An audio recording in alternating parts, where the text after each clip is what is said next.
Defeat here at the Trevor Brown Memorial Ground. Just firstly, give us your take on that encounter. I think they deserved to win in the end. We had moments in the game, we had spells where we tried to get their ball down and play, but we just didn't look like we were going to threaten them in behind, and that was always a fear coming into today. They're second in the table for a reason. We've struggled the last couple of weeks, as I've said in the last couple of post-match interviews. We just lacking that little bit of ruthlessness in the final third. For some reason, it's clicking in training. We just can't seem to find what we need to do to make it click in the game. So I think they deserved the win in the end. We just didn't really give a good account of ourselves today. And we've played on some rubbish pitches the last couple of weeks, and we had a good surface to play on, and we didn't utilise it today.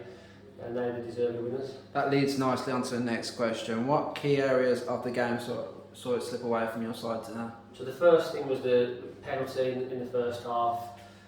That sort of came against the run of play. It was a 50-50 game. We were starting to create a few chances, and then that penalty came as a bit of a sucker punch. And the girls never really reacted to that. And then before you know, it's 2-0. And then it's like that switch moment. They stop playing football and they start trying to force the next option. And that's just not our makeup. You know, that's not the way we want them to play football. And ultimately, it led to lots of turnovers of possession, and we lost control of the game. So the key things for me really were the penalty decision, and yeah, the girls just never recovered from that really. Would you say your side deserved to lose, or are you disappointed to lose that game? I'm disappointed, but we deserved to lose. So based on what we showed, that's not a true reflection of how I want my teams to play. You know, that wasn't a game of football that I enjoyed to watch. We didn't get the ball down and play, so I'm disappointed that they did that. I'm disappointed they're not showing their true qualities on a Sunday, and obviously today on a Tuesday night. But for that reason, we deserve to lose. You've already touched upon it. Boldmere are a good side and competing towards the top end of the table. So just tell us, and it was always going to be a tough task getting into this one. So how do we go about turning our fortunes around? Well, I mean, obviously the last couple of fixtures, we played Boldmere today, we got Lincoln the weekend, we played Long Eaton 2 weeks ago, we played Doncaster Bells. We've had a tough run of fixtures. Obviously I'm new into the role as well, so I'm trying to embed a philosophy in the style of play, and it's very difficult because you're coming up against teams that are challenging for automatic promotion into Tier 3.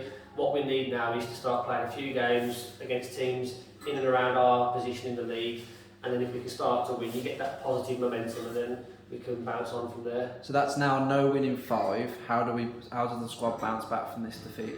Difficult, and it's down to character.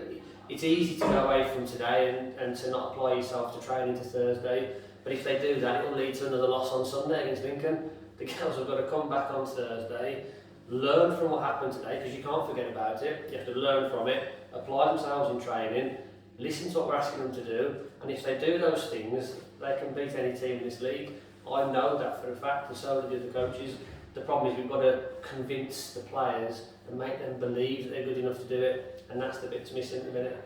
Attention now turns to Lincoln, like you've touched upon, and our first game back at home in 2 months. How do we go about ending a barren run now? Another tough game. You know, Lincoln are well organised. They've been challenging the top half of the table for the last couple of seasons, but we know the pitch. We know it suits us. We train on it twice a week. It suits the way we want to play. The best chance we've got of getting points out of that game is to get the ball down and to play football. Get away from end-to-end garbage where it's just lumping the ball, 50-50 challenges. That's not our DNA, that's not how I want my teams to play.